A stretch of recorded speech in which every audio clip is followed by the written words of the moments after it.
That looks fine now, Joe, is it? Ready to go? Yeah, ready to go. Okay, great. Thank you. So welcome to the Waverley Local Planning Panel public hearing today, the 24th of November. On behalf of the panel, we respectfully acknowledge the Indigenous heritage of the Waverley local government area and recognise the ongoing Aboriginal traditional custodianship of the land which forms the area. The panel today, we have our two experts, Stuart McDonald and Gabrielle Morish, and we have our community member, Alison Small, and I'm Jacqueline Townsend, the chair of today's meeting. We have a number of items. It's quite a big meeting. There's 12, and we have a number of speakers. So we will be quite strict today with the 3-minute time. You'll hear a bell. So all speakers, when you hear that bell, if you could just wind up your comments. If you do hear someone making a submission, that's going to be a submission similar to what you're making. We don't need to have that repeated. Just note that you support the earlier submission and make a further comment. There is also a lot of submissions, late submissions provided to the panel members overnight. One was quite substantial. We won't have the ability to take that into consideration. There is a time limit upon which submissions should be made, and we just ask anyone in the future if you could just stick to it, because the panel just, especially when there's a big agenda, we just don't have capacity. We'll try and read as much as we can, but it's not necessarily something we can do at the last minute. Declarations of interest. I know one panel member has some interest. The other panels, if I could just ask Alison and Stuart, do you have any conflicts today's meetings? I don't. Nothing to declare, Chair. Thank you. I don't have anything to declare, but Gabrielle, I think you do. Yes, I have a perceived potential interest to declare on item 7 and item 8, and therefore I won't participate in that portion of the meeting. Okay, so we'll just ask you, you'll remove yourself and then come back in after those two items. Okay, thank you. And in accordance with the panel's operations procedures, the panels has either inspected the site themselves within the COVID restrictions, either in person or has done so via a VSL inspection. So we'll go to the just the presentations. Again, if you could just stick to the time. The panel, we've all been provided with copies of most of the submissions, but like I said, those that were received late may not all be read before the determination. Each person addressing, if you could just focus on the relevant planning considerations associated with the application, and everyone, if you could just be respectful of each speaker, and if there's any questions asked of someone during the meeting, if you could respond, and again, not speak over someone if you don't agree with what they're saying. And then at the conclusion of the meeting, we'll consider each item, each application, and the determination will be on Council's website as soon as possible. So I'll start with item 1, which is DA 382 of 2021. It's 14 Lawson Street, Bondi Junction. We have an applicant, Scott Morrell, who's the drafting project coordinator, speaking to the application, but I'm guessing not to the determination. Scott, are you there? Yeah, I'm here. Would you like to start presenting, please? Yes, thank you. Good afternoon, Chair and panel members. I represent the applicant for 14 Lawson Street. 14 Lawson Street is not a heritage item and is located within the Mill Hill Conservation Area. There are 60 dwellings in Lawson Street. 82% of them are two-story terraces. The addition was designed to be in keeping and sympathetic to the dominant street style of two-story terraces. The Mill Hill area has examples of similar concepts approved by Council, with first floors proposed to align with the existing front setback.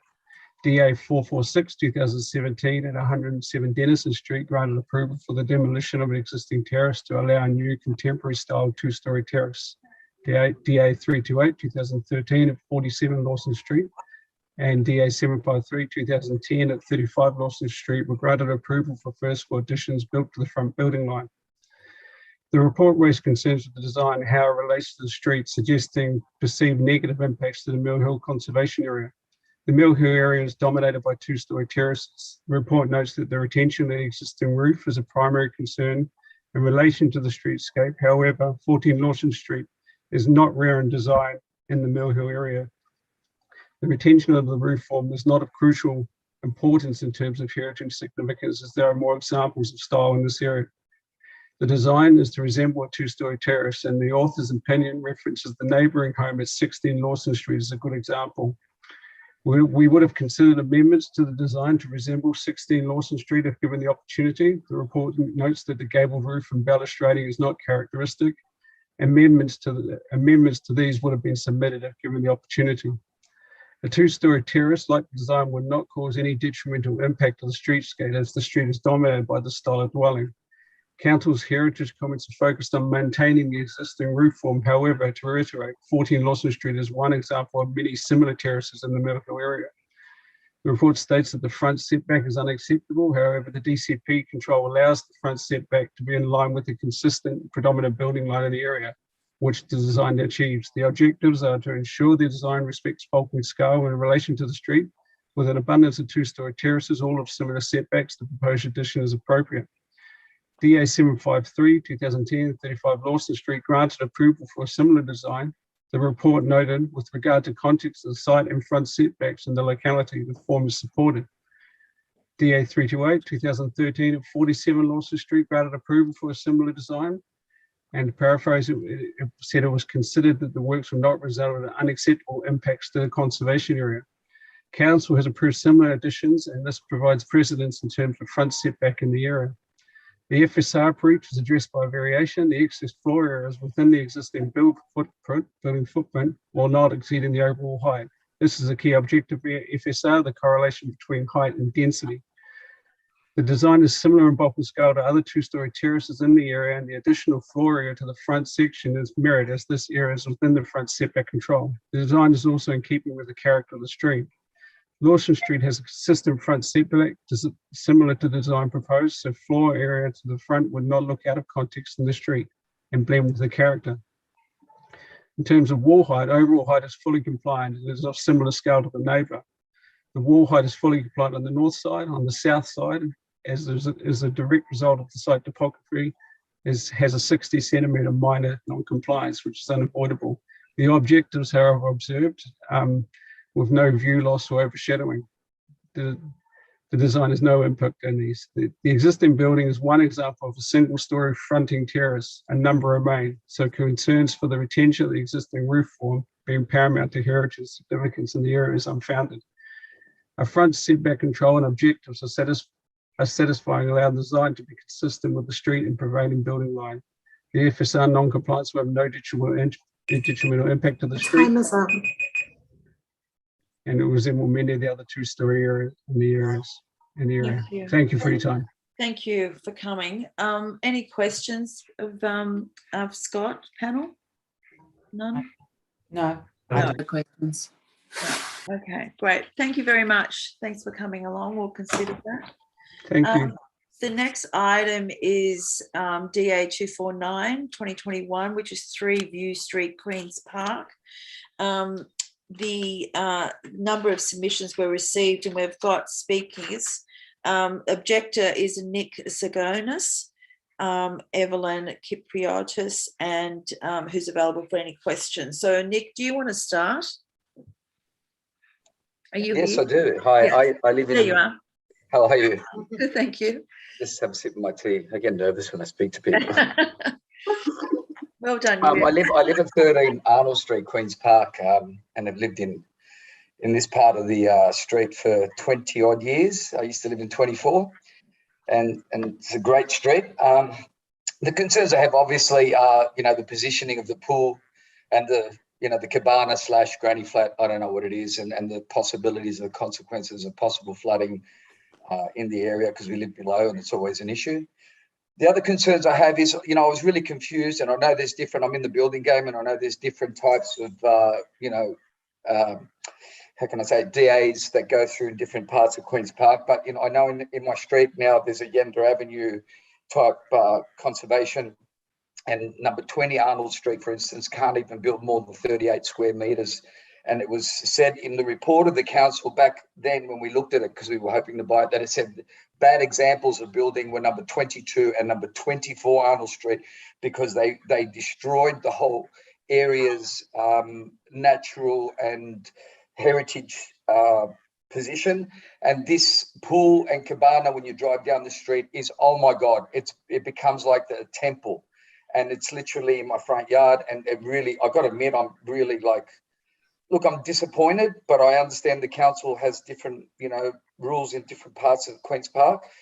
I'm concerned about, water, and applying easements and so forth. And it puts me in a position, because I was hoping to stay in this area forever, that I would have to somehow protect myself against this whole structure looking into my house with a type of bamboo. And considering I've planted like 10, 11 eucalypts in the street, and I'll try and bring up the whole area, I'm a horticulturist as well, the thought of putting bamboo in my front yard to protect myself is freaking me out. And I don't think it's going to benefit the street in any way. And clearly, if he gets it approved and he builds it, he's not going to win, because unfortunately he probably won't see any sun. And that way, and I feel like this is just a no-win for anybody. And that's all I wanted to express, how we cannot allow a man who's bought 20 Arnold Street build a nice house, only 38 square meters, and we're going to allow someone to build a structure like that in such a sensitive area. So that's all I can say on this whole issue, and that's it. Thank you. And I'm a bit emotional now, sorry. Yeah, no, we hear you. That's I know it's challenging for neighbours on most occasions to have any new development. So thank you for sharing. Panel, do we have any questions for Nick before? None? None. No, I don't. Okay, but we'll certainly take that in consideration. Thank you. Yeah, okay, thank you. That was all. Now, have a wonderful day. Or is there anything else, Evelyn? Did you want to say anything? No. Thank you.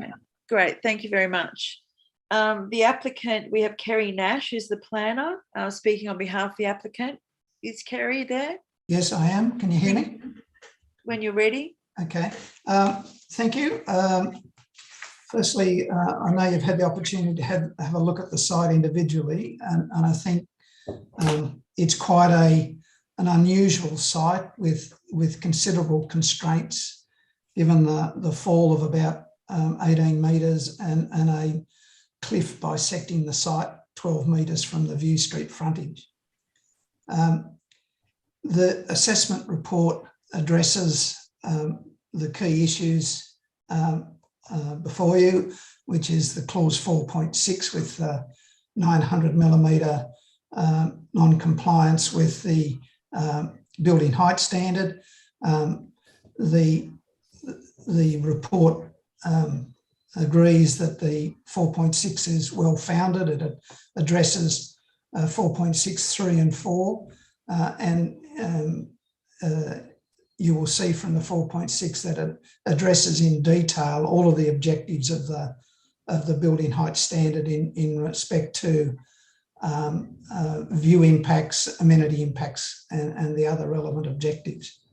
The view impacts were assessed with the assistance of drone photographs created by a registered surveyor, so that they were very accurate and gave us a very detailed, an ability to do a detailed assessment of view impacts.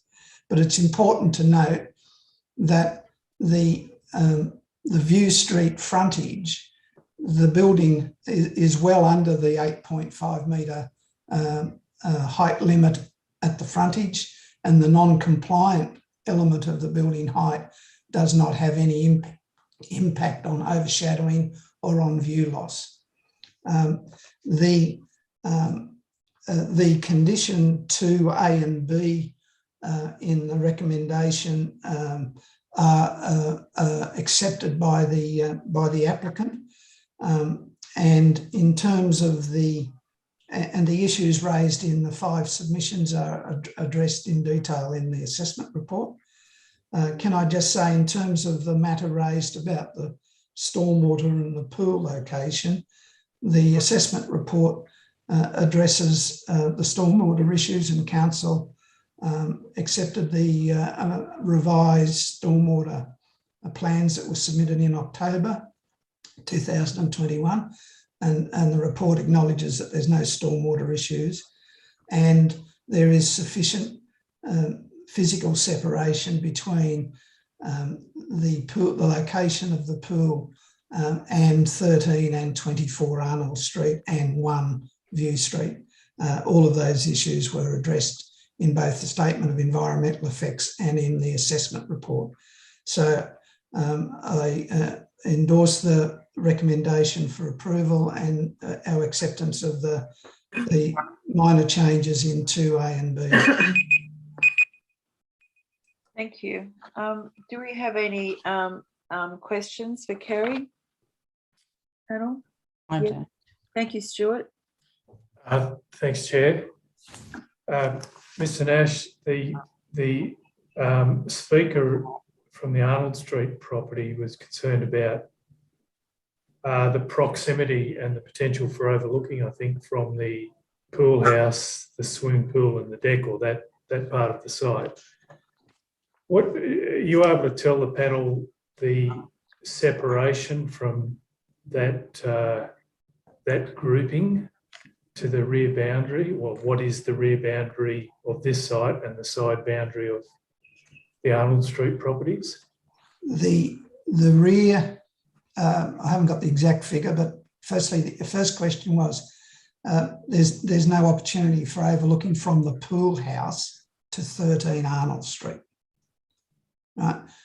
In terms of the deck leading to and then the pool concourse, I haven't got those with me, but Tanya Hancock is also in the conversation and may be able to give me the exact figure for that. But the rear boundary of 3 View Street adjoins the side boundary of both 13 Arnold Street and 22 Arnold Street. So 3 View Street doesn't have access to Arnold Street. So there is the front, it forms the front yards of 13 and 24. But is Tanya there that may be able to give me the exact figure? Yes, I'm here. It is approximately 12 metres to the narrow deck that's in front of the actual pool house, and then the pool house is about 13 metres back. Good. There's a metre deck in front of the pool house. Good, thanks for that. I had nothing further, Chair. Thank you. Gabrielle, did you have any questions? No, I don't have any questions on this one as the conditions are accepted. And Alison, I don't think you... No, I didn't either. Can I just show you something while we're all here? That's my bedroom window. That's the cliff. It is clear, and I can see all the way to the cliff before you make statements. That's just so we all know. That's my bedroom. Thank you. Thank you. Thank you, Nick. Thank you. Moving on to item, there's no other speakers on that. So we'll now move on to item number 3, which is DA 399-2021, which is Unit 10-9 Edward Street, Bondi Beach. We have the applicant. We've got no objector speaking. We've got the applicant, Katie Anderson. Did you want to say anything, Katie? Yes, please. Can everyone hear me? Yes, we can. They're working. Okay, thanks. I'm sorry, I'm a bit nervous too. So yeah, my name is Katie. I'm the owner of Unit 10. I bought the unit in 2016, and like Nick, I'm hoping to own it for a very long time. As you can see from the floor plan, the outside space, which is all on title and it's only accessible via my unit, is actually larger than the unit itself. So my application is to build onto about a third of that space, putting in a new bedroom and a bathroom. That would make it a 3-bedroom, 2-bathroom unit. The unit has got parking for 2 cars. It's got a lock-up garage and it's got a space in front of that.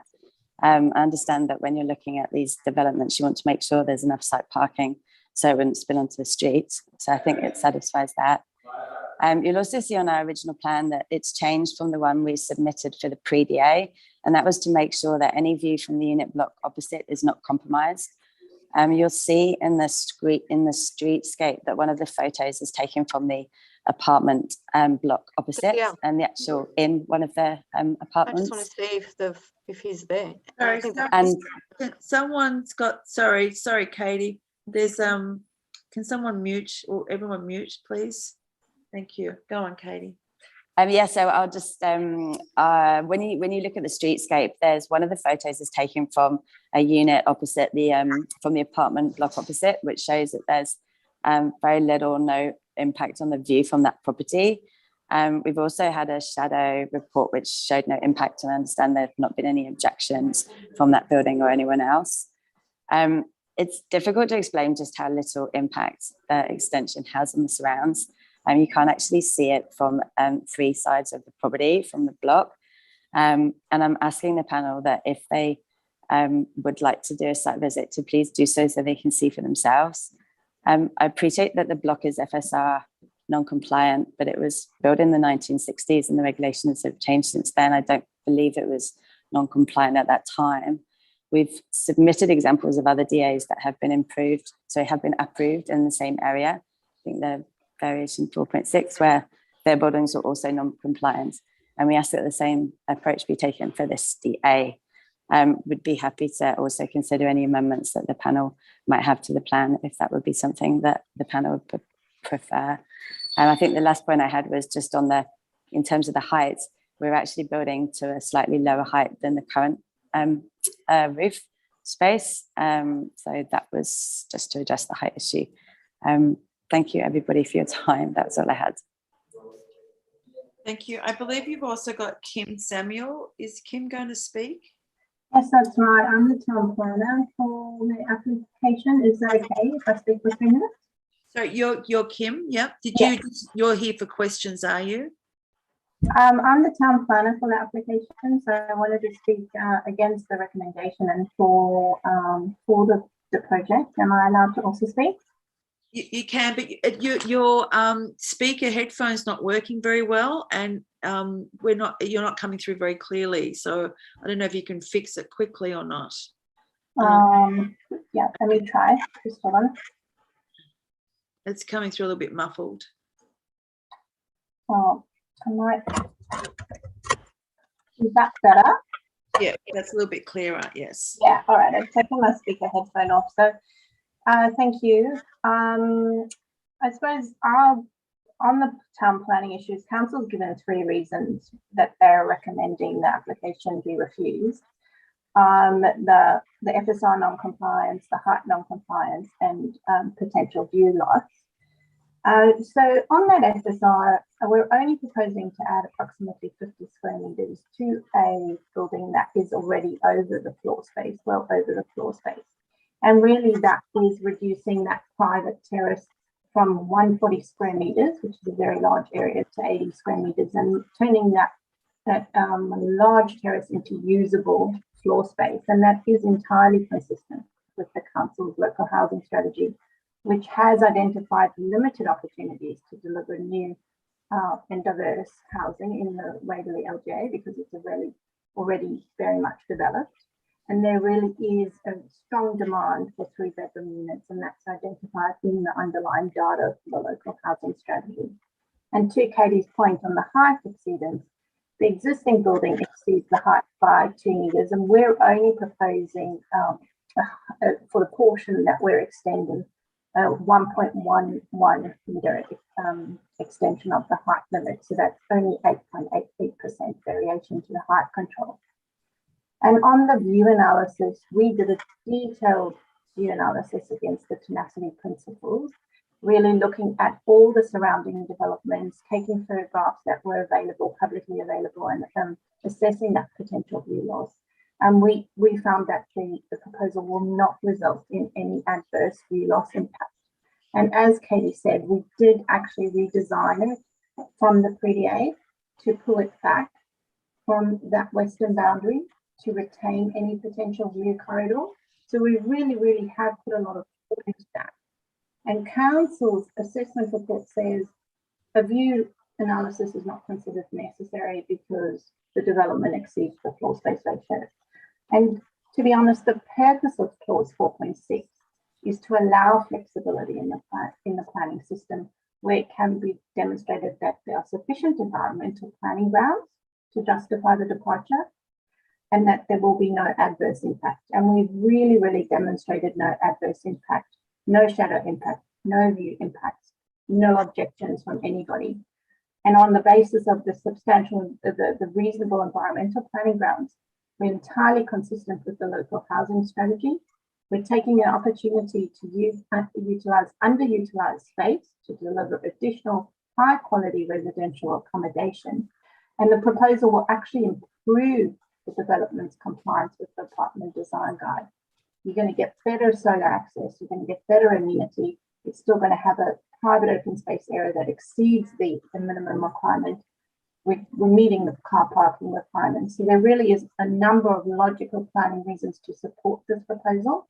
And simply to say that it has an FSR exceedance because we're adding 50 square meters does really not give credit to the intention of clause 4.6.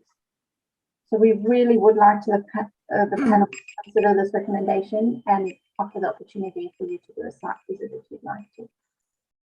Thank you. Panel, did we have any, did anyone have any questions? The only thing I wanted to note is about the 4.6. Have you turned your mind to the comments by council regarding the validity of clause 4.6? You mean in terms of the variation, the departure from the floor space control? Well, that the calculations are incorrect. Well, I think that council thought that the height calculation was incorrect. And actually, if we take council's calculation, it's actually less. It's 8.8%. So we'd be happy to revise the clause 4.6 to reflect that reduced departure.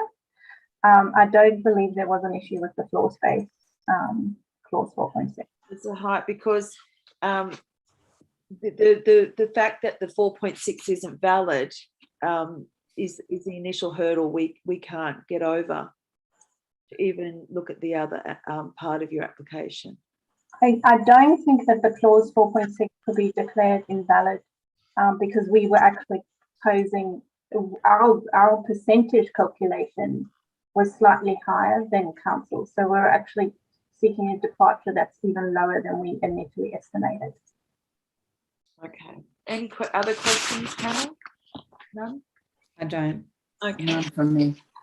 Thank you. Thank you very much for coming to speak to that application. Thank you, Katie.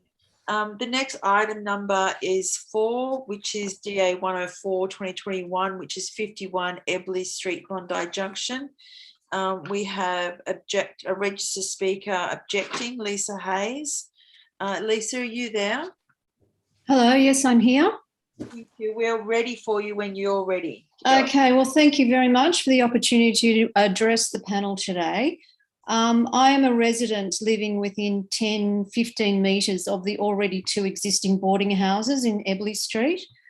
And as much as I understand the desire for high density housing and the need for low cost housing, another boarding house in the same small area is in my mind excessive and risks defining the character of the area as a boarding house area, which in other suburbs has typically been associated with a transient population that show no investment in the area or community and leads to a general downgrade of the impression of the area.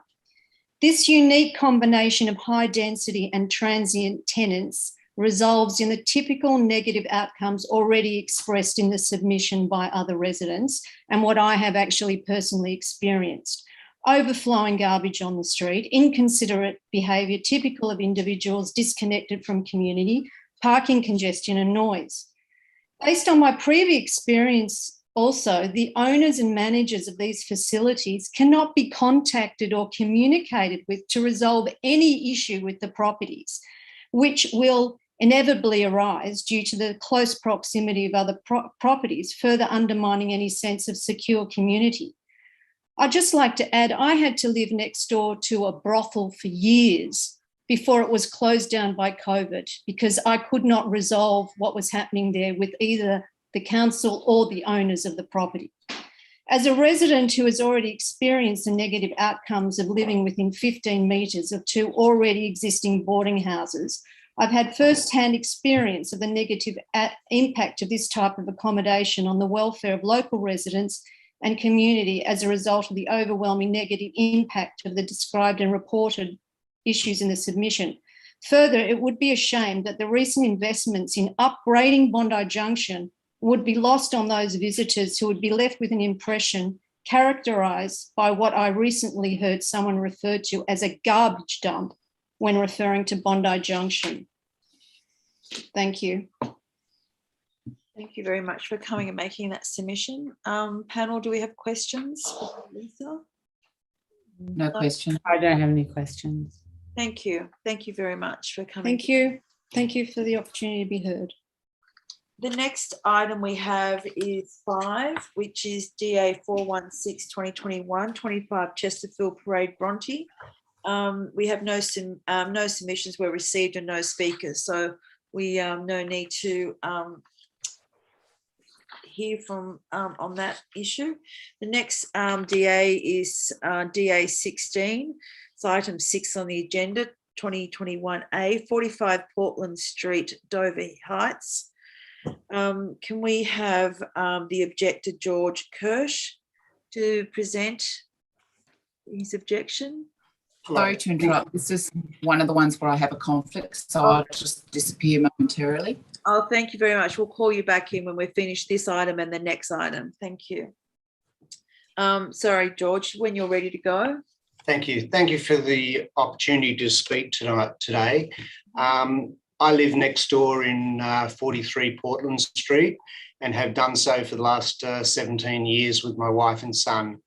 The first issue I have is the floor space ratio, and this has been approved with a 0.5 floor space ratio, and that was with the roof extending outside of the envelope that it should on that plan. And in that submission, they asked that the actual floor space, because the floor space ratio was correct, that they should allow that to be passed. And it was passed. Those plans were passed with an entrance that sided right next to my kitchen and lounge room window, so you can look into the kitchen and lounge room from that entrance. And I asked that screening be placed there. In response, this amendment has been submitted with a 14% increase in the floor space ratio over the 0.5 floor space ratio that should be there. And miraculously, when you look at the plans, it apparently sits within the envelope now. Now, I don't understand how it didn't sit inside the envelope before, but was accepted because the floor space ratio is correct. But now all of a sudden it sits within it, and we should accept an increase in floor space ratio. I think the panel members should look into that.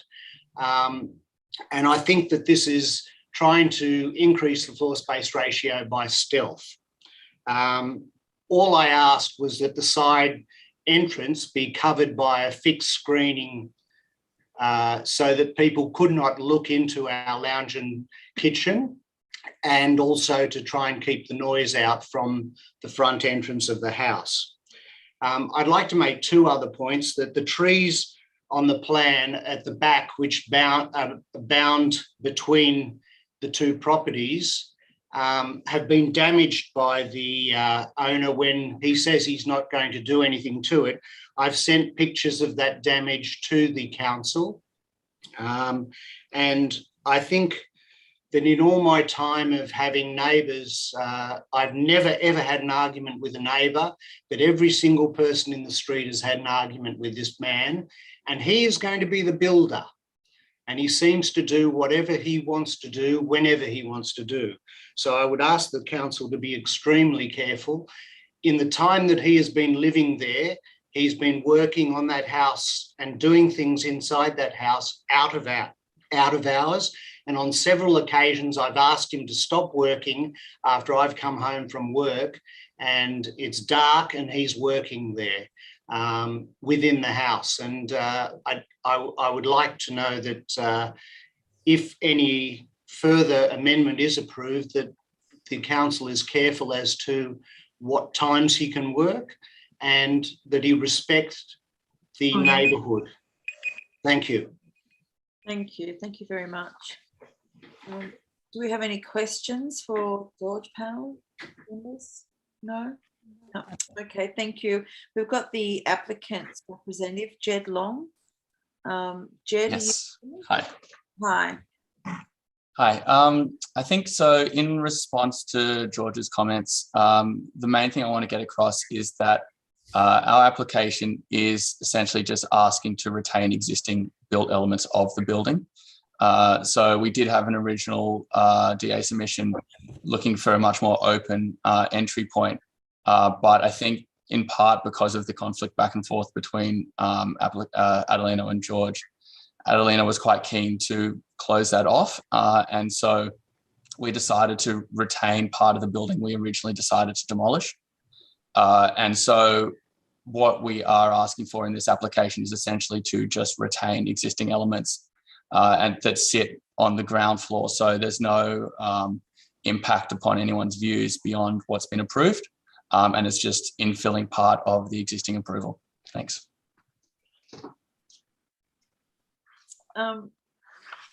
Just a question. I just want to pick up, your client's aware of the construction hours. Yeah, I think I'll have a conversation with him. He's Portuguese, and I think what's been happening is he's just been working on his house after he finishes work. So I mean, last time I went to visit the house, there hasn't been anything substantial done in terms of actual built works. I think what he's been doing is, it's an old house and he's probably just been working to fix up elements of it. I can stress to him construction hours if that is a consideration for George, because I mean, I think part of this process has been Adelina is a pretty fiery character, and I've been having to act as a mediator with him and the rest of the street, which I can appreciate George's concerns. And I have a number of conversations with Adelina about it. So I'm happy to see constraints placed upon working hours and really see that followed through, because I want to make sure that this can be a build process that is, as comfortable as possible for everybody. Yeah. There are compliance issues there. So. Yeah, no, I agree. So I don't think he's begun major works in any way. So I think it's more like in the nature of someone kind of fixing up their own house. So I think, it's just, so it's like he hasn't begun works on the DA yet. He's just been probably, he's brought in a whole lot of material from his previous house that he wants to reuse on this project. And I think part of it is definitely there's a cultural issue in the sense that him on a road in Dover Heights, it doesn't necessarily fit in with the rest of the community. And so I've been kind of trying to act as mediator for that process, because I can understand why everyone would be kind of annoyed with the way he's come in. And at the same time, I can sympathize with Adelino because, he doesn't necessarily fit the stereotype for who you're going to find. I don't think the stereotype matters at all. We have sorry. Thank you. I understand, and I think that there's just compliance issues that you're. Exactly. Yes. No, and I would agree with both of you on that. Thank you. Panel, do you have any questions for Jed arising? No, thank you. Okay, great. Thank you very much. Thank you. Thanks. Cheers. Thank you, George. The next item we have is item number 7, which is Unit 55, 107 McPherson Street, Bronte. And we have an objector, Stephen Lightfoot. Are you there, Stephen? Yes, can you hear me? Yeah, we can. Thank you. Excellent. Good to go. Sorry, Chair, do I let Gabrielle Morris back in? No, I think she's got an. It's on 7 it was. Yeah. Thank you. Thank you.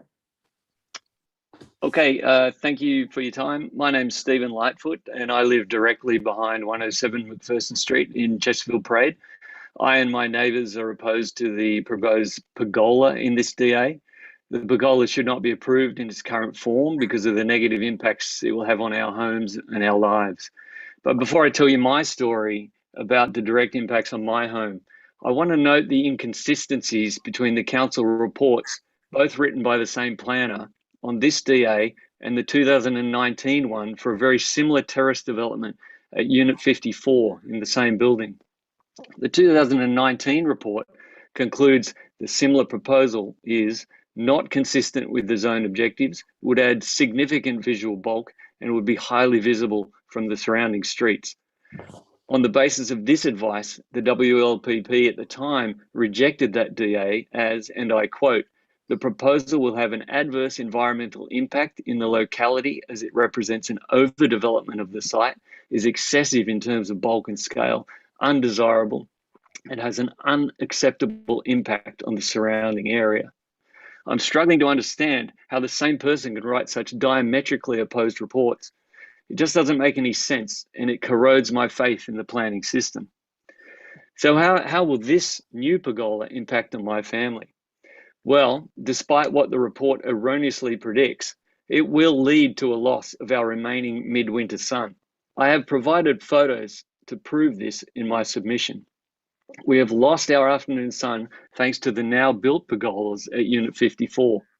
If this proposal is approved, we will lose the direct morning sun to our north-facing windows of our bedroom, living room, our garden, and private courtyard.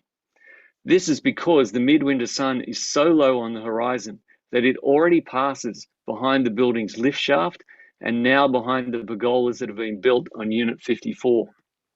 This leaves us with only morning sun, but as the sun will pass behind this proposed pergola in the morning, this DA will leave us with nothing. So we will lose all our direct midwinter sun. This is not a nebulous prediction. This is fact. It will lead to a darkening of our home and our living space, with implications for our mental health and for the enjoyment of our residential home. We have a right to not less than 3 hours direct midwinter sun, as guaranteed in the Waverley DCP in Part C, Medium Density Residential Development, Section 3.13. The proposed pergola will deny us this right. So today, I ask you to stand up for my family and my neighbours, to stand up for those of us without power in this planning system, to stand up for what is right, both morally and legally. You can do this so easily by mandating that the pergola be set back further from the southern edge of the terrace, set back enough so that we don't see it from our bedrooms and so that it doesn't block our last remaining midwinter sun. Approve the DA if you must, but please mandate this just and fair condition that will reduce the adverse impacts on my family and our neighbours. Thank you. Thank you, Stephen. Just so you know that last one was approved by, the decision was overturned by the court. Yes, I know full well. I presented to the commissioner, but she chose not to take into account the loss of sunlight that we have, that has now been realised on our property. That may give rise to the change in approach to this DA. Perhaps, but the language that is used in the two reports is diametrically opposed, and I don't think that's explained by the decision of the Land Environment Court. But I do understand the process. I understand how it all works, but I just really think you can still approve the DA and add a condition that will be a win for everyone in my street, and the applicant still gets their terrace development. So I think that's a win-win. It's a fair and just position for the panel to take. Thank you. We note that. Any other questions, panel? Stephen? No? Thank you. Thank you. We've got. Thank you very much. Thank you, Stephen. We've got the applicant, Hannah Lee. Is Lee there? Afternoon, Chair. Yes, I am. Would you like to start? Yes, thank you. I thank the officers for a comprehensive report and endorse their recommendation to approve this application. I've reviewed the conditions of consent and accept them as drafted in the report. I've read the submissions from neighbouring properties and heard the comments today and understand that they have concerns with this proposal. The application essentially seeks a similar but smaller version of the approved development on the adjacent penthouse unit. There are some notable differences. Our proposed structure on the roof is smaller, with only one pergola instead of two. The pergola is set back further from the southern edge of the building, reducing any shadow impact and perceived bulk. There is no pergola on the north side of the building. The existing trafficable area is being significantly decreased from that currently available. And the design introduces a garden bed for the whole perimeter of the terrace, inclusive of the southern side. And this provides an additional setback for people using the terrace, increasing privacy to the neighbours below beyond that they currently experience. As Mr. Lightfoot mentioned, the adjoining terrace application came to this panel with other members in 2019 and was initially refused by the panel. The Land Environment Court subsequently approved the development, not by agreement, but via a contested hearing. The Commissioner's judgment sets out the benefits of our approach to the roof of this building, accepting that it offers increased amenity for the residents. The Commissioner also offered a detailed examination of the Council's position on preserving the amenity of neighbouring properties. They ultimately concluded that the proposal met the requirement of the Waverley LEP to preserve neighbouring amenity.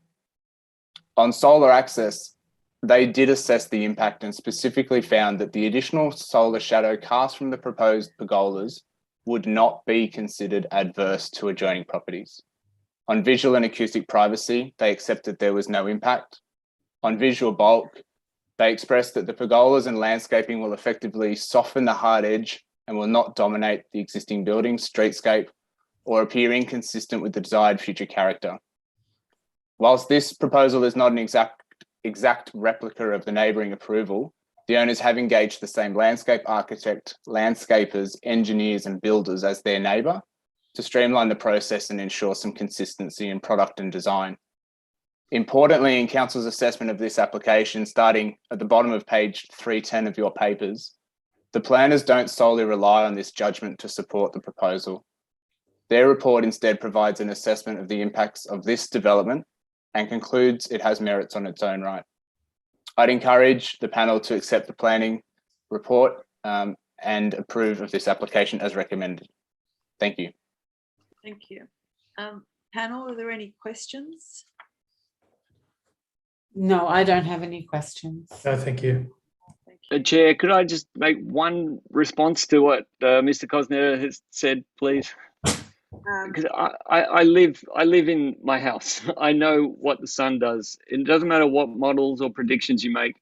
I live here. I've seen the sun. I've lived here for 10 years. It does overshadow our property, and the new pergola that's built on 54, it does. It doesn't matter what the Land Environment Court has decided. They cannot dispute physics. They cannot dispute facts. That's all I say. Thank you. Thank you. Okay. Thank you very much. Can I just have one comment to that? No, I think we're right on all Thank that. you, Chair. Thank you very much. All right. So the next item we have is number 8, which is DA 338/2021, which is 116 to 122 Blair Street, North Bondi. We have a number of submissions received on this item. Like I said, there was one that came through late last night that's quite substantial and unfortunately won't be considered. The objectors, we have Anthony Boskowitz, who is a property consultant, and he's speaking today as a property consultant, and he's speaking on behalf of Jessica Alley and Kelly Marmere. Anthony, are you there? Thank you, Chair.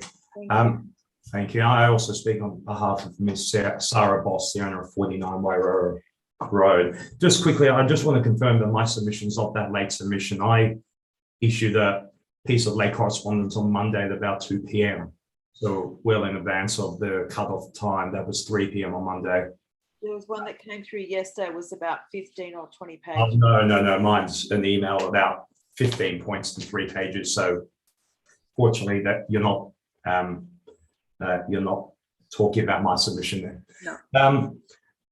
So panel, I'd like to start by saying that I don't think that the panel is empowered to make a decision to approve this application on the basis that the proposed use is not a permissible use in the zone. We've had a read of the report, and we understand that the council's assessment officer has confirmed or agreed that this is an application for a neighbourhood supermarket. We respectfully disagree, and there's in fact information contained in the report that would suggest it's not a neighbourhood supermarket.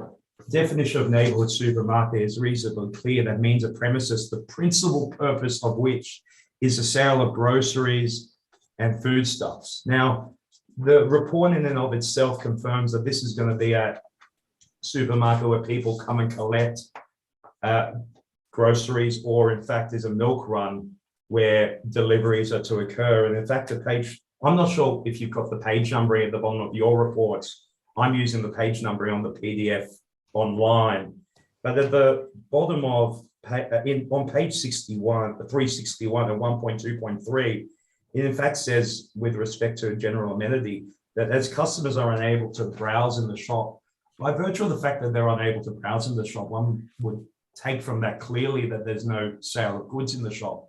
And if you then delve deeper into what a neighbourhood supermarket is, which is a shop, and there on a shop's a retail premise, both of those definitions in the Waverley LEP quite clearly say that shop means a premises for the sale of merchandise such as groceries, etc. And then retail premises means a building or place used for the purpose of selling items by retail or hiring or displaying items. Now, there's no display of items here. There's no sale of items here. There's no area for a POS system. There's a small counter. But even the information provided by the applicant and confirmed in the council's officer's report said that there's no sale of items here. It's for either for collection or distribution. And to protect against the idea of distribution, there's a condition of consent or advising at ADF 9 that says this can't be used for a warehouse or distribution centre. And we say that this is exactly what it is. It's provision for people to order online to collect, or for 10 vehicles which haven't been accounted for, whether they be bikes or cars. And there's a comment in the report to say if the order's too large, it might be delivered by cars, to come and collect or deliver these items. Now, it's quite clear that the council's LEP doesn't permit this type of use. And in fact, their own controls don't account for this type of use, especially in this zone. This is a residential zone where we're trying to commercialize a property to be a distribution centre, which is not permissible in this type of area. It clearly can't be. It's clearly not defined in that way. Now, I say that the council's own controls don't anticipate this because they've got loading and unloading controls at B8.3, and controls deal with the need for unloading and loading spaces. Now, there is a car park that allows for a small rigid vehicle, but there's no facility in place for these motorbikes, bikes, electric scooters or cars or whatever it might be that are collecting these items to park, to stop, to mitigate impacts associated with this type of commercial distribution facility for neighbouring residents, all of whom are used to a medium density residential use with objectives that do not allow for this type of facility. So we would say that you are not empowered today jurisdictionally to permit this because it's clearly not for the purpose of the use. Now, I would ask for another half a minute on the basis I'm representing 3 people, if possible.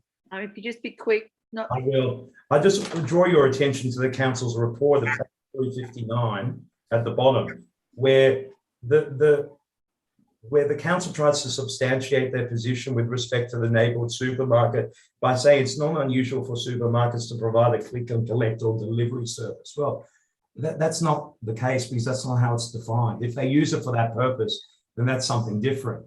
But in this case, this is R3 zone. Often supermarkets are not in R3 zones, they're in B4 zones, and a type of warehouse and distribution centre use is permissible. This is a zone that doesn't allow that permissibility. With respect to traffic park and other issues, I draw the panel's attention to the fact that in their own report, they raise issues with respect to traffic and parking. There's conditions of consent that require plan of management to be updated. We think that's grossly unreasonable for the neighbours to rely upon the plan of management being prepared at some point in the future without any oversight. And we understand that there's a plan of management prepared, that was prepared some time ago. And this development application is morphed into something different with the applicant confirming it's a milk run application. Okay, Anthony, thank you very much. We've got a number of speakers, so I'm sorry, I just can't. No, that's fine. Thank you, Chair. Thank you. Thank you. Do we have any questions on panel members? Anthony? No, thank you. No, No, I don't. thank you. We've got Shane Kilmurray speaking against the application as well. Shane, are you there? Yeah, hi, I'm here. Can you hear me? Yes, we can. Thank you. Yeah, hi, nice to meet you all. Yep, my name's Shane Kilmurray. I own the property adjoining 34 Wairoa Avenue, and obviously I'm opposed, like every other neighbour in the area, to the installation of Milk Run, which is basically a warehouse distribution facility. As Anthony said, it's clearly not legal to under the R3 zoning.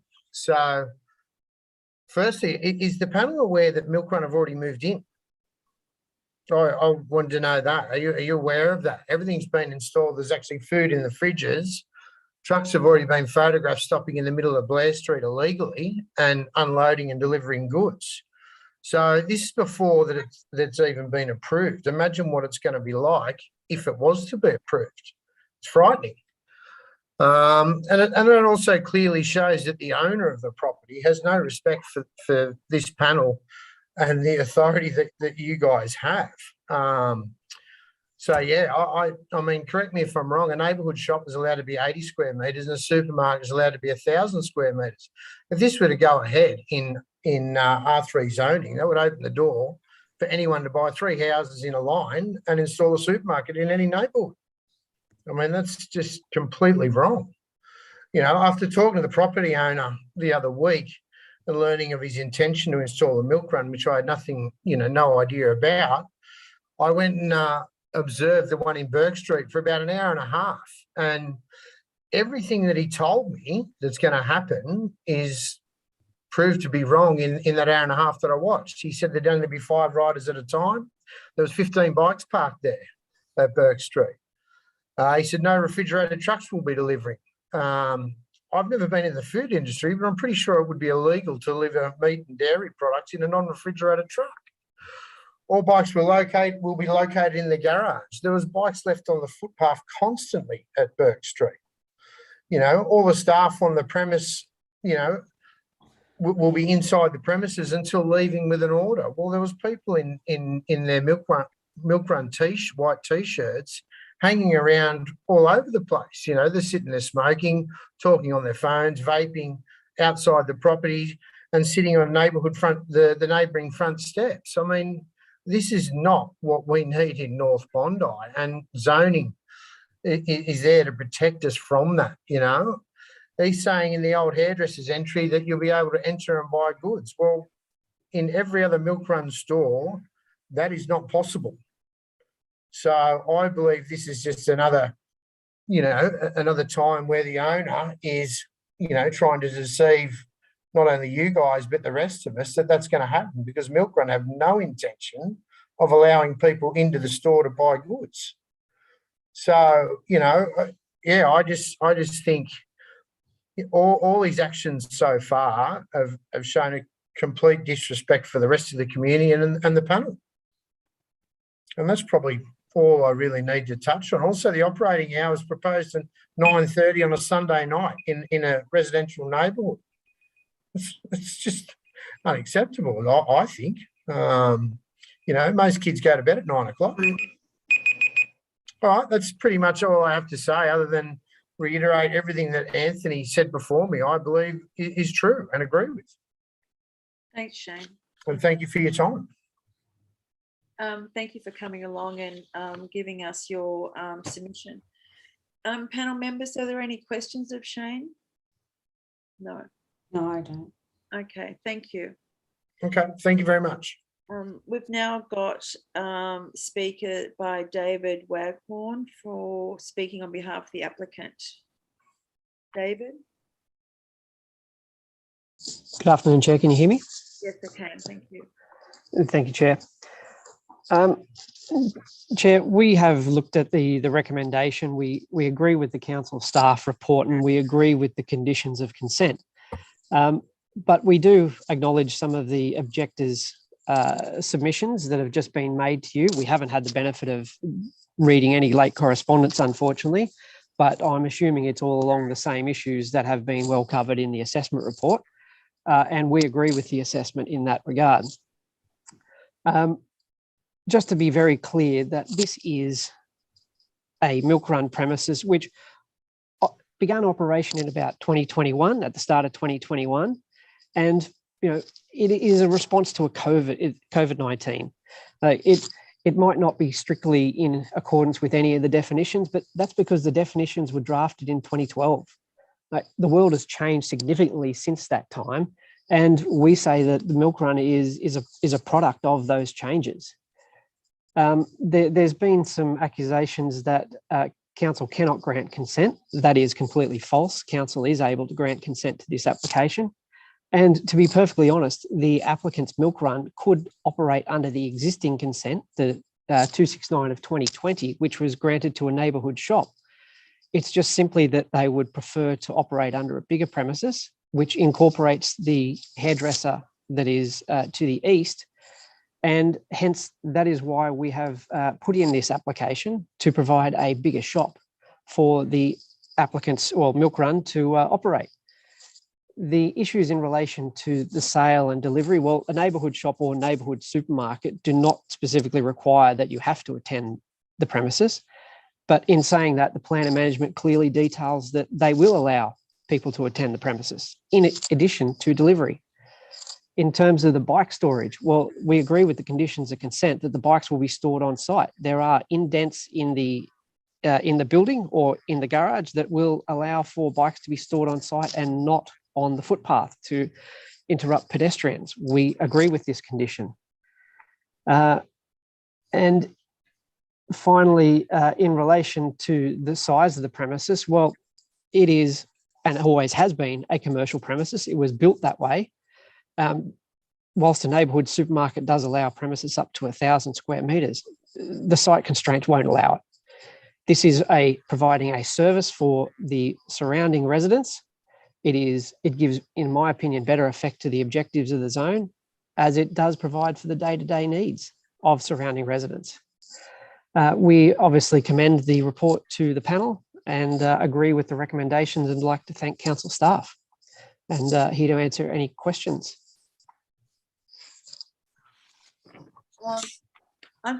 Do you have the area, you've got in your plan of management, you talk about this servicing the neighbourhood, the surrounding area. But in your plan of management, you've got a radius. What's the square meterage of that? Not square meter, what's the radius that you've got the North Bondi hub? The radius is approximately 2.5 kilometres because that's the comfortable radius where you can deliver with the electronic bikes, as we've mentioned in the plan of management. We will not be using cars. We will not be using motorbikes, just to make that clear. Because you've got the radius that takes you right down to New South Head Road at Rose Bay. Correct, yes, in accordance with the plan of management. I've gone that, Madam Chair, I've gone that path a lot of times, and to be honest, it would be a fairly simple ride because it's relatively flat.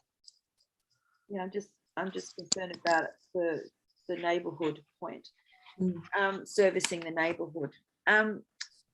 Panel, do we have any questions? I've got a question. Just with the whole concept. I mean, I live locally, and you know, I know this was a corner shop that I didn't frequent that much, but occasionally, and you know, there's a lot of corner shops in this area that a lot of older people used to visit. Chook was one of them. That's now a restaurant. But with the way it's set up, I mean, I think a lot of people are upset because a lot of people just want to go and get a loaf of bread or a cup of coffee. But with the way you've set it up now with the milk run, they're not able to just walk in and purchase something without having the app on their phone. Is that correct? I've got Denny with me, who's on behalf of Milk Run. Denny, would you just like to join and just help with some of these operational questions? Chair, if I might interrupt, I'm sorry to do this. I'm not talking about this matter. Anthony, sorry, no, I won't let you interrupt. No, please don't. Miss Morris isn't on the call. Anthony, sorry, I won't let you interrupt. If we could just hear from Danny. Hey, Chair. Okay, you've got myself and Katie from Milk Run to answer questions. Kate will now. Hi, nice to meet you all. Thank you so much. Can you hear us okay? Sure. Excellent. That's a fantastic question, and certainly something that I think we should probably clarify. Just to give you a little bit more context around Milk Run, I want to reiterate that we will only be using electric bikes and actually some normal bikes as well. So very little noise generated from those, absolutely no cars, no motorbikes or mopeds from the vicinity. We also have listened to the feedback from the local community, and one of the responses is people do want the ability to walk into the premises, pick up some milk, pick up some bread, and have a chat to the local workers there. And we've absolutely taken that into account. So what we've done is we've set up a desk at the front, which has a usual sort of display point of sale. Yeah. Included a fridge with some merchandise and some shelving and racking. We're actually very proud about stocking a lot of local producers, a lot of small batch items. And we're getting a lot of support from those locals actually who are interested in being stocked at the Milk Run in North Bondi. So certainly local residents will be able to walk in. We've got a coffee machine as well. We'd like to service them with a cup of coffee, have a chat to them about what they'd like to purchase. We can certainly show them the products. We've got some of the products on display and others in the existing premises around the corner around a wall. But we can certainly bring out other items and have a chat to them. So would work very much in any other way that a supermarket or a small grocery store would operate, where people would have access to those items on a day-to-day basis. Okay. So they wouldn't require an app. Sorry, Alison. No, can you continue? That's fine. Sorry, I'm just jumping in over the. You go ahead. Sorry, Alison. I'll wait. Oh no, I was just going to say, but when those people purchase the products, if they're elderly, say they're in their 80s, are they able to just use a credit card and pay for it, or no cash, I presume? So it's not, you don't need an app on the phone or anything like that. People can utilize the app, or they can just use a little tile, which is a point of sale that you would normally tap a credit card on. And to that point, actually, some of the feedback we have been getting from elderly residents that are actually concerned, especially with COVID, is they don't want to go to the supermarket. We're actually hearing the alternative as well, saying they're quite interested in having groceries delivered to them, especially during COVID, where there's a heightened concern about infection risks at grocery stores, given the number of people attending the larger supermarkets. So one of the things we are really keen to ensure that we're answering is the ability to deliver goods to people with disabilities, to the elderly, to local residents that might not have a car and might need to transport groceries home. So that's certainly something that we're conscious of. Okay. And just to clarify, that fact that you can actually enter the site and buy groceries on the site means it cannot be considered a warehouse or distribution centre, because there is retail sales. Thank you. Any further questions, panel? No? Oh, yes. Sure. Yes, I have some. Thank you. When you're ready. Thank you. Thanks for that explanation of how you intend to operate, because that is the, as you will have heard from the submissions, that is the main area of contention that the panel has to wrestle with, an understanding of whether it will genuinely operate as a local neighbourhood supermarket. So just to be clear, someone could walk in off the street without having made any prior arrangements and purchase anything in that shop directly by cash or electronic means. That's correct. We don't have a cash setup at the moment, but if that's something that would be required, I'm sure that we can accommodate that. Cash, given the COVID concerns, is not something that's utilised at length at the moment, but we're happy to take that into account if that's something we need to comply with. Okay. I just had a further. Yeah, I have another question. Oh, sorry. Sorry, you go. You heard from one of the objectors regarding their observations of one of your other premises. Yes. Assuming those observations are accurate, and I'm not in a position to say yes or no, but assuming they are accurate, why will yours be different? Yeah, great question. So the Burke Street property that the person was talking about actually applies to a much larger population radius. So the amount of bikes located at that store is not like for like that will be located at the North Bondi store. So we've certainly taken that into account. And one of the things we're looking at is that 2.5 kilometre radius that was discussed earlier, potentially limiting that to 2 kilometres at the outset, and then looking to potentially increase that to 2.5. That will allow us to make sure that the number of bicycles located on the premises is limited to a small amount. The other difference with the North Bondi property is that we do have a garage, so the bikes won't be anywhere near the front pavement area. They'll be on private property contained within the premises at all times. What about the observation that it's not accessible to the public? So yes. It's not operating as a shop. So that one is slightly different.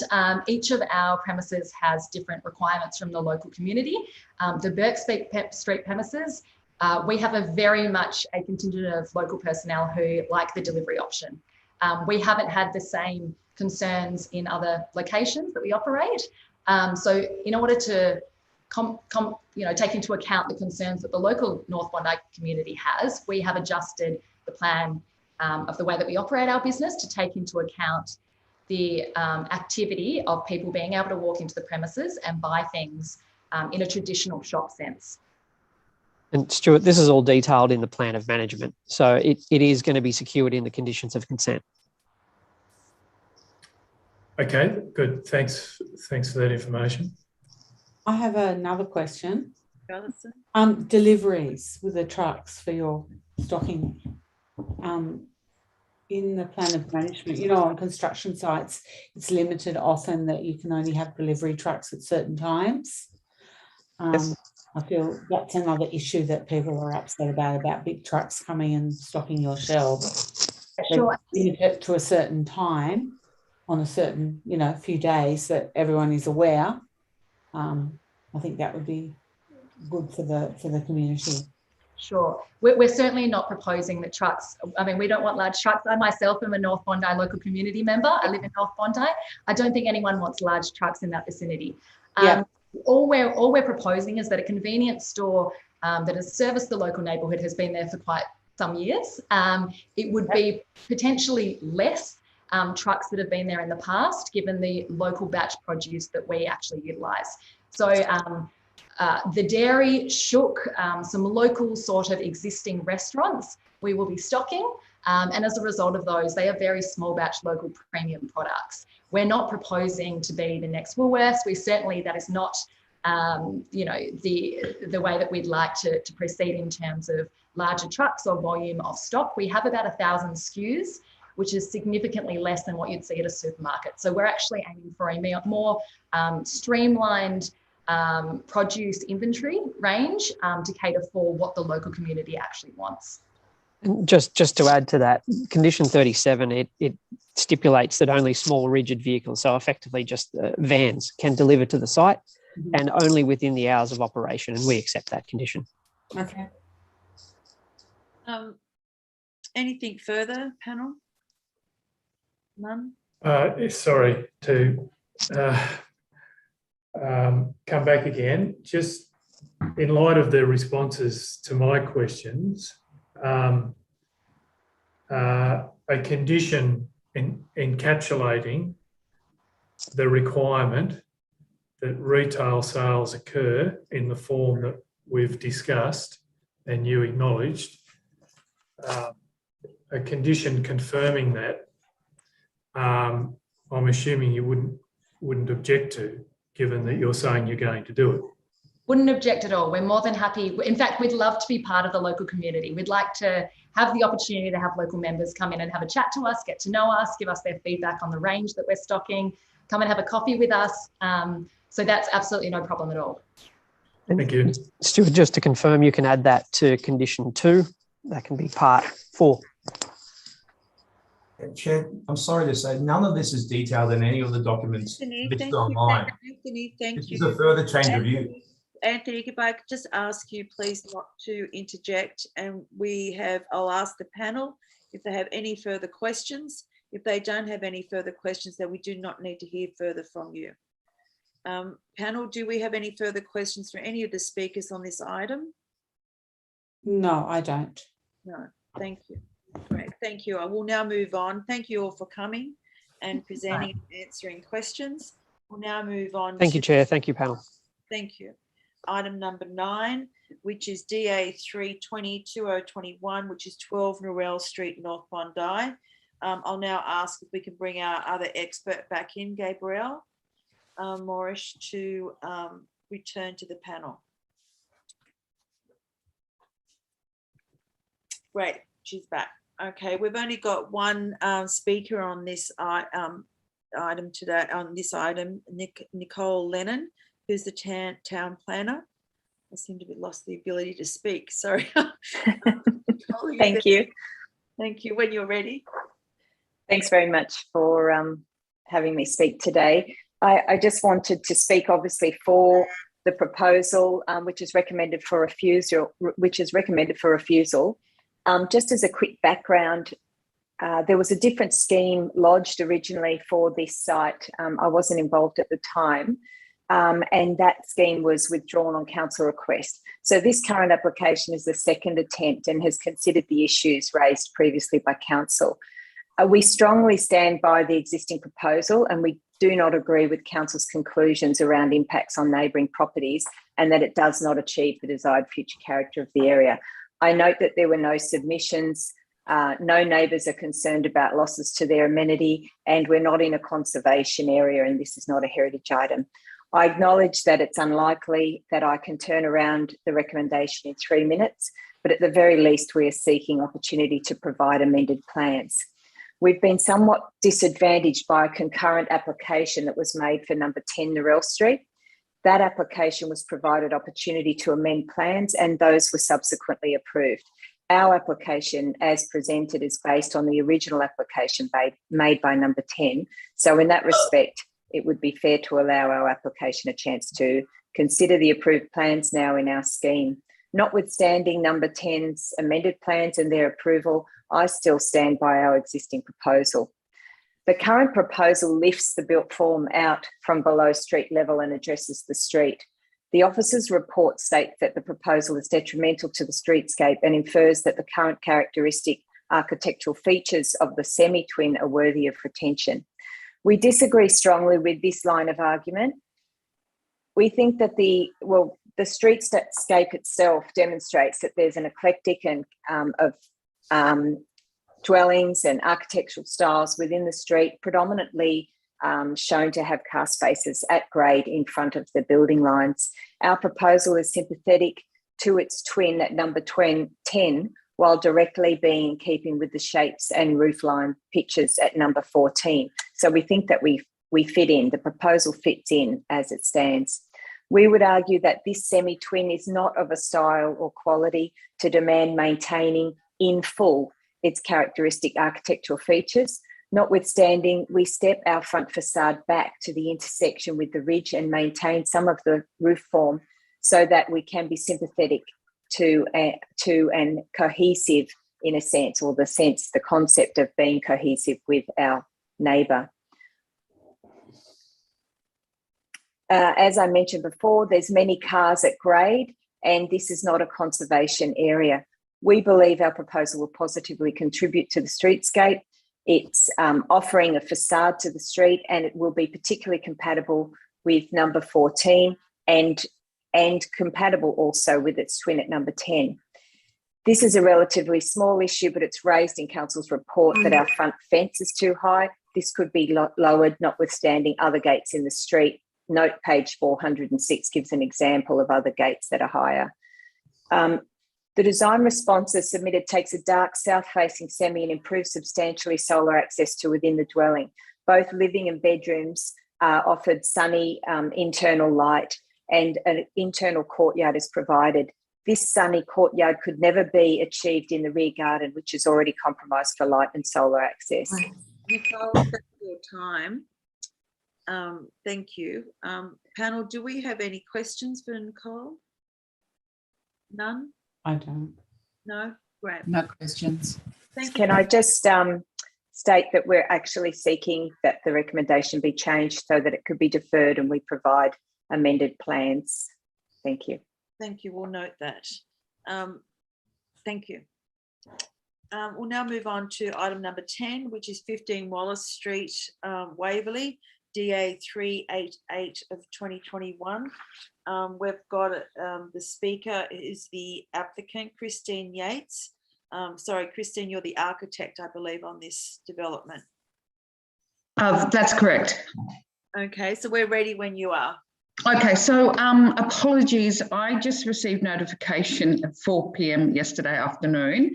There was a mishap with communication. So the owner actually got the email to say that the meeting was on. So I had an hour to register to speak. So I registered to speak. So all I've got to say is all the conditions of the DA are all fine, and I don't have a problem with anything. Okay, thank you. Sorry.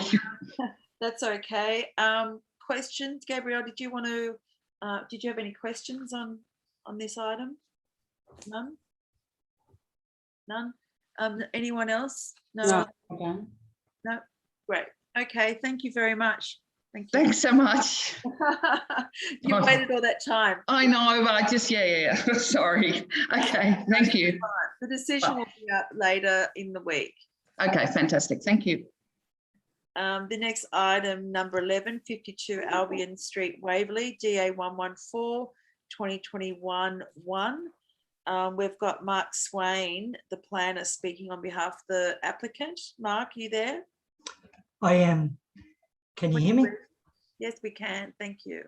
Thanks, Madam Chair, panel members. We've reviewed the application and the conditions of consent. The purpose of appearing before you today is simply to answer any questions that would dissuade you from doing anything other than adopting the officer's recommendation. The application was considered by the panel back in June. There's been substantial efforts to achieve the recommendation that we have you before you, and we're fully supportive and happy to answer any questions. Thank you. Panel members, do we have any questions? Stuart or Alison? No? Nothing for me. Thank you. Right. Thank you very much. Thank you. Lovely. Thanks for your time. Thanks Have a for good waiting. It's a long Bye. meeting. The next item, we don't have any speakers on. That's item 12. That's 12 Volga Road, Dover Heights, DA 335, 2020 A. There's no registered speakers. So we'll conclude the meeting. That's it. Thank you everyone for coming, and thank you staff and the panel for your attendance today. We'll now retire and deliberate over the applications. Thank you very much. I'll now close the meeting. Thank you.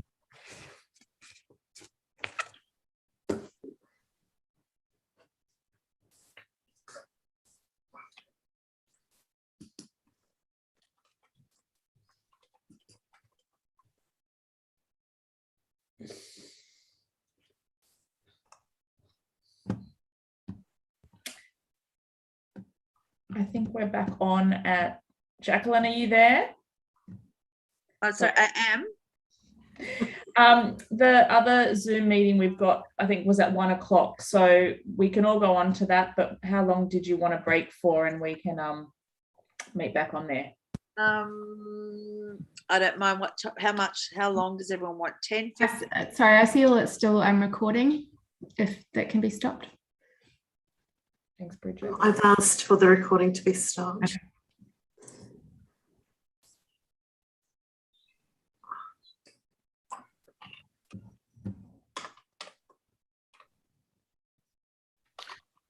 So it's 1:30.